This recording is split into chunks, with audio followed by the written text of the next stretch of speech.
വായന പക്ഷാചരണത്തിന്റെ ഭാഗമായി നന്മ പബ്ലിക് ലൈബ്രറി ഇരിട്ടിയുടെ നേതൃത്വത്തിൽ ജൂൺ 19 മുതൽ ആരംഭിച്ച വായന പക്ഷാചരണ സമാപന പരിപാടി ഇരിട്ടി നഗരസഭാ ചെയർപേഴ്സൺ കെ ശ്രീലത ഉദ്ഘാടനം ചെയ്തു.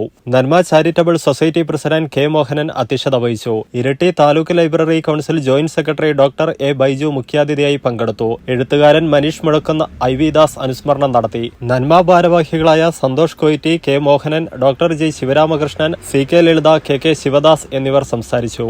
ഇതിലൂടെ കണ്ടെത്തുന്നത് നമുക്കറിയാം.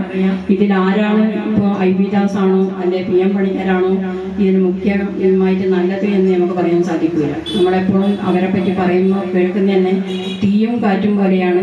ഏതാണ് എന്ന് നമുക്ക് തിരിച്ചറിയാൻ സാധിക്കാത്ത തരത്തിലുള്ള ഒരു വലിയ നേട്ടമാണ് ഇവർ രണ്ടാളും നമുക്ക് ലോകത്തിന് നേടി തന്നിട്ടുള്ളത്. വായനയുമായി ബന്ധപ്പെട്ട് ഇപ്പം നമ്മൾ കുറേ റീൽസും അതുപോലെ സിനിമയും ഒക്കെ കാണുമെങ്കിലും അതിനെ മനസ്സിൽ ഉൾക്കൊണ്ട് പോകുക മാത്രമാണ് നമ്മൾ ചെയ്യുക. പക്ഷെ വായിച്ച് കുറേ വായന നമ്മൾ ഉണ്ടാകുമ്പോൾ നമ്മൾ എന്തൊന്നും മറന്നു പോകില്ല. കുറേ നമ്മുടെ മനസ്സിൽ അങ്ങനെ തട്ടി നിൽക്കും. ചിലപ്പോൾ കഥകളൊക്കെ വായിക്കുമ്പോൾ നമുക്ക് ആ കഥ നമ്മുടെ മനസ്സിൽ നമുക്കനുസരിച്ചിട്ട് മാറ്റിയെടുക്കാൻ പോലും സാധിക്കുന്ന തരത്തിലേക്ക് കുറേ കഥകളും കവിതകളും ഒക്കെ നമുക്ക് മാറ്റിയെടുക്കാൻ സാധിക്കും.